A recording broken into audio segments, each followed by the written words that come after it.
Hi, my name is Jonathan, and this is Looking Up. I'm at the beautiful park here where I live, and today I've come to this park to show you a sense of peace and serenity and joy and just harmony. And then a little disruption as well, which I'll show you in just a moment. It's the reason I'm kind of chuckling.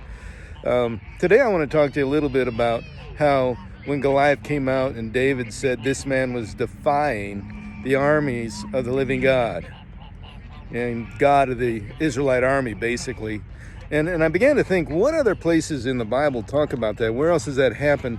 And I've been reading through the book of Exodus, and I found something. I don't remember ever reading this, but it's been there, so I know I have.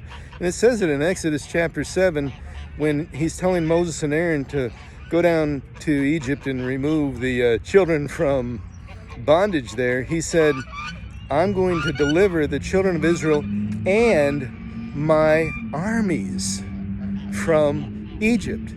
Some translations call it the hosts. And I thought, wow. So basically they're in bondage to where the people are. And so whenever Goliath was issuing his challenge for 40 days, the nation was in bondage, and so was the angel armies as well, because they had to protect all those folks. They couldn't go anywhere. They had such a big task to protect them. And God needs those angels everywhere else to take care of some of his work, right? And so that sense of peace and serenity wasn't there.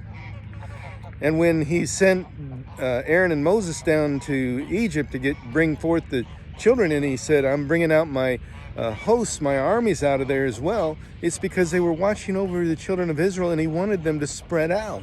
He wanted to be a God of the nations, not a God of captivity. So in a sense, he was getting people out of bondage in both stories.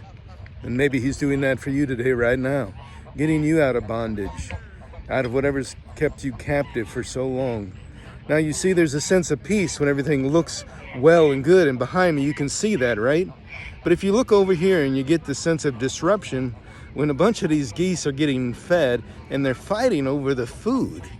It's like a war zone for the bread.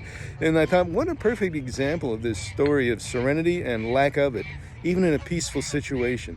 God wants you to be at peace in your life and peace in the world around you, to know that he has a whole army on your behalf if you'll just trust that it's in your presence and on your side. There's a story in Kings I don't have time to talk to you about that also says the same thing. There's more for us than there are against us. You may feel alone right now, but you are not.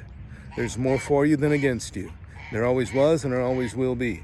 So today, know that God knows your cries of your heart, the pain you may have gone through, and he knows how to remove the burden from you. Trust him. He may send a deliverer, and you might be that deliverer.